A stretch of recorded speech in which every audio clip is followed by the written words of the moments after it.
Hello and welcome to my presentation on my journey into the world of fanfiction. I apologize for my voice. I have severe allergies. I will try and speak as clearly as I can. Before I begin, I want to clarify that fanfiction is fiction written by a fan of any particular TV series, movie, book, etc. that features the prominent characters within that piece. Um, the setting is called the verse or the universe.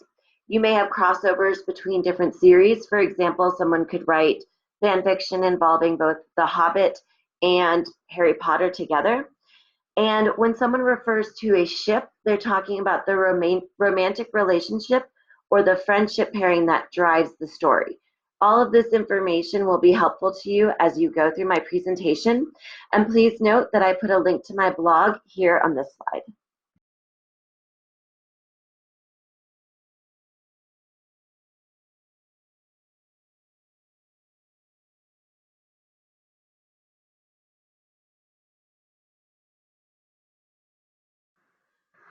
I treated my blog as an opportunity to wander through my topic and try to understand it more deeply, but also as a place that might help me narrow down my focus.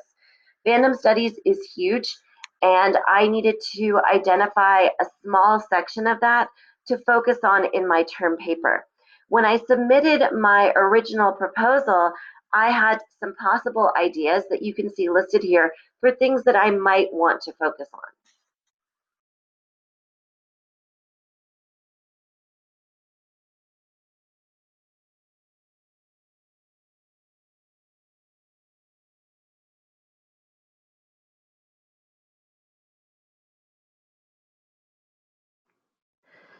I started in a place of genuine curiosity because I really am fascinated by this topic.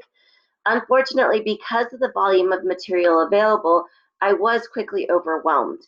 When I had originally submitted my blog proposal, I had compiled a list of 6 articles. These are the titles that you see here. And I basically just started clicking on them, trying to learn more about the topic, but also about some of the specifics that I might focus on. You are more than welcome to put any of these article titles into a search engine and you will find some very interesting articles on fan fiction. The truth is, though, for a while I was kind of lost and my blog entries wandered a little bit as a reflection of that.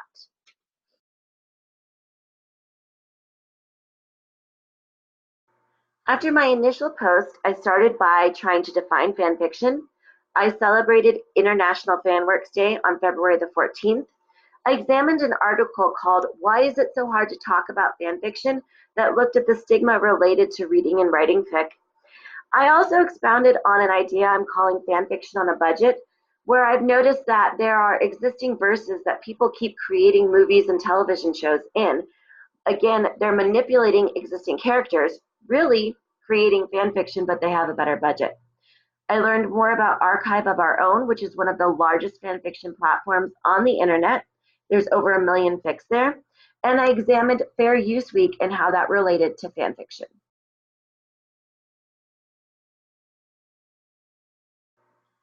I read and posted about an article called The Promise and Potential of Fan Fiction that was published in the New Yorker. It's an excellent introduction to the field. I joined the Rec Center, which is a weekly email that contains fic recommendations as well as information on fandom studies. Attended a famous folks and fictional crime panel at the Tucson Festival of Books that essentially was real people fiction. I made some of my own fic recommendations. I spent a lot of time on Henry Jenkins' website. We're familiar with him from class and learned a great deal about what he's doing in fandom studies. And then I reflected on how fan fiction is a safe place for many people.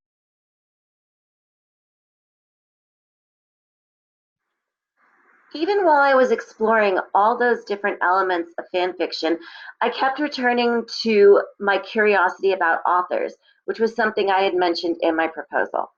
I decided to reach out to them through the comment section on their stories on AO3.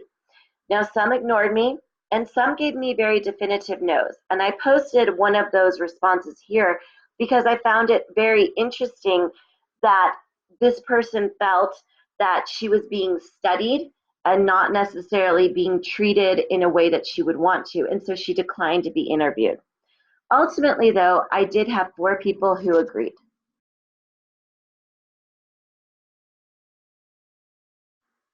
Using the messaging and ask feature on Tumblr, I performed 3 interviews with each of these authors. The first was with 711017, who writes hockey real people fiction. She is extremely private and was not willing to share very much information about her life. Mostly, she shared her love of writing and of hockey. Lazy Daisy is pretty much the complete opposite. She ships Bughead from the Riverdale verse. She's a married mom of 2 with a home business. She lives in Canada. She's very active in the fan community with a large social circle. She's new to fanfic writing, but she's been a writer of fiction for most of her life. What's unusual about her is that her people in her offline life are aware and supportive of her writing and have even read it. Indian Summer 13 also ships Bughead from Riverdale. She's single, teacher, in her 20s. She lives in Britain. She has written fan fiction in several different verses, and so she has multiple chapter stories and series from those different verses. Hannah Jane is a married mom, a social worker. Her offline life is aware that she loves to write, and they see her do this, but she's never shared with them that she writes fan fiction or let them see anything she's written. She's very skilled in writing romantic comedies and gender swapping characters. So, for example, taking a male hockey player and rewriting him as a female into a fanfic story.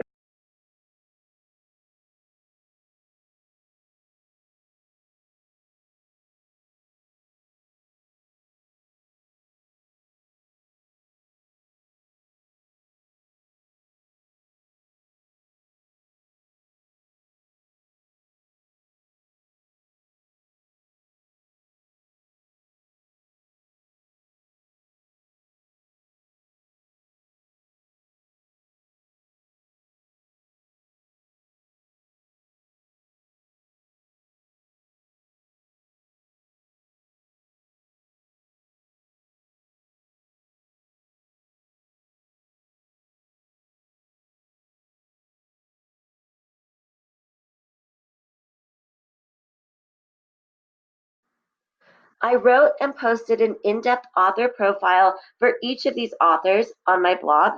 The links are in the previous slide.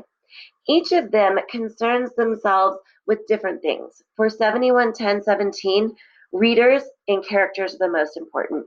Hannah Jane likes to gender swap because she believes that she can bring powerful and intelligent women into new universes. Indian Summer 13 overall is a very joyful person. And so what she loves is making others happy and making herself happy through her writing. And Lazy Daisy is just inspired by life in general and uses her writing as therapy.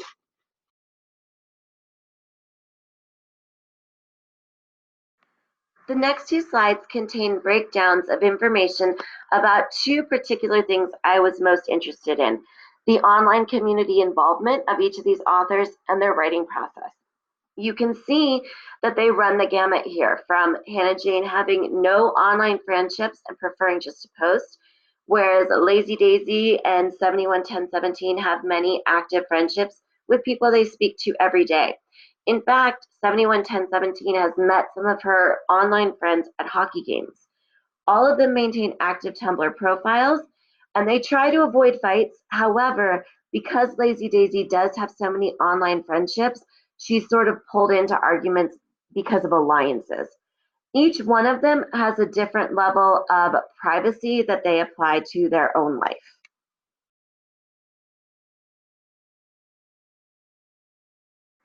Each of these women approaches the writing process in different ways by taking inspiration from fanfic of other authors, songs, their own lives.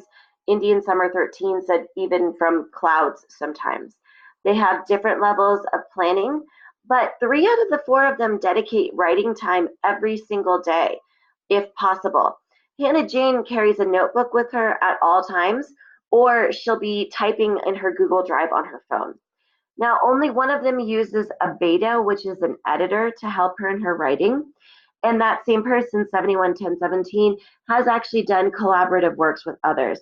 Hannah Jane hasn't done it, but she'd be open, whereas Indian Summer 13 and Lazy Daisy have said they would never collaborate. Similarly, they aren't very interested in doing crossover fics between different verses. Now, Lazy Daisy is in the process of modifying one of her fanfics, changing it so that she could potentially publish it as mainstream fiction.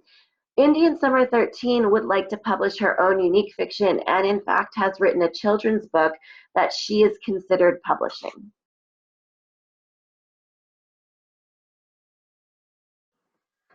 I had three main takeaways. The first one being that the internet is a creative, safe space for different people in terms of ages, nationalities, lifestyles, sexuality, professions, etc. This was somewhat counterintuitive because we've often heard of the internet as being a place where there are predators, there can be bullying. Generally, it can be dangerous. So to find that people have created these safe spots for themselves was very interesting. Being part of the fan community is only one reason that the authors write. I had always thought that authors wrote fanfic because they loved the verses and they wanted to add more stories. But really, there are many other layers to it that include the pleasure they get from writing or just from reading different pieces and adding to them, treating this as their therapy, and certainly the love of the fandom. The last thing I took away is the different levels of friendship and involvement for writers of fan fiction. Again, I had an assumption that when someone started writing and posting within a community, they sort of automatically became very social. And what I'm learning is that is actually not the case. There are different levels based on the author's preference.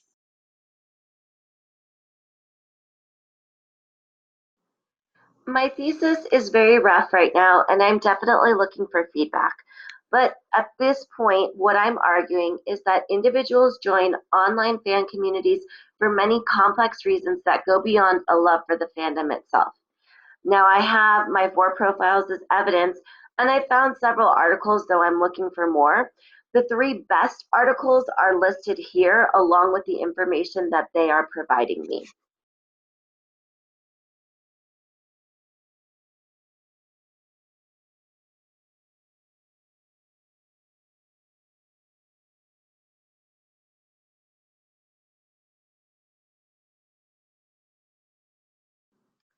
I conclude by saying that I do love my topic and its complexities, and I've really enjoyed getting to talk to the writers.